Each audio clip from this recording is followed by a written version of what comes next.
నమస్తే, welcome to Vijayakranthi voice of Telangana. నేను మణి.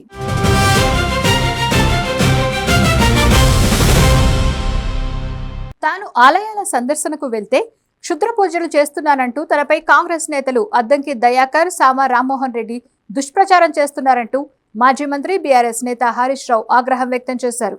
బహిరంగ క్షమాపణ చెప్పాలని, లేదంటే క్రిమినల్ కేసులు పెడతామని లీగల్ నోటీస్ పంపారు. ఉద్దేశపూర్వకంగానే తనపై బురద జల్లే ప్రయత్నం చేస్తున్నారని హరీష్ రావు మండిపడ్డారు. ప్రజల్లో తనకున్న మంచి పేరును చెడగొట్టాలనే కుట్రతోనే కాంగ్రెస్ నేతలు ఇలాంటి నిరాధారమైన ఆరోపణలు చేశారని లీగల్ నోటీసుల్లో న్యాయవాది పేర్కొన్నారు.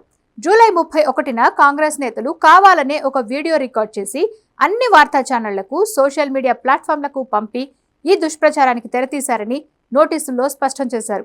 రాష్ట్రంలో వర్షాలు పడకూడదని, తద్వారా కరువు రావాలనే ఉద్దేశంతోనే హరీష్ రావు దేవాలయాలకు వెళ్లి క్షుద్ర పూజలు చేశారంటూ అబద్ధాలు మాట్లాడటాన్ని హరీష్ రావు తరపు న్యాయవాది తీవ్రంగా ఆక్షేపించారు.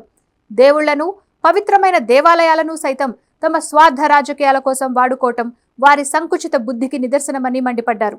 ఇది భక్తుల మనోభావాలను తీవ్రంగా దెబ్బతీయడమేనని నోటీసుల్లో స్పష్టం చేశారు.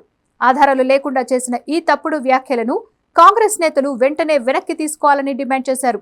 ఏ వార్తా ఛానళ్లు, ప్లాట్ఫామ్స్ ద్వారా ఈ ఆరోపణలు చేశారో అదే మాధ్యమాల ద్వారా బహిరంగ క్షమాపణ చెప్పాలని స్పష్టం చేశారు. ఈ తప్పుడు వీడియోలను, పోస్టులను తక్షణమే తొలగించాలని నోటీసుల్లో డిమాండ్ చేశారు. ఒకవేళ నిర్ణీత గడువులోగా క్షమాపణ చెప్పకపోయినా, వీడియో డిలీట్ చేయించలేకపోయినా చట్టపరంగా కఠిన చర్యలు తీసుకుంటామని, కోర్టులో పరువు నష్టం దావా వేస్తానని హెచ్చరించారు.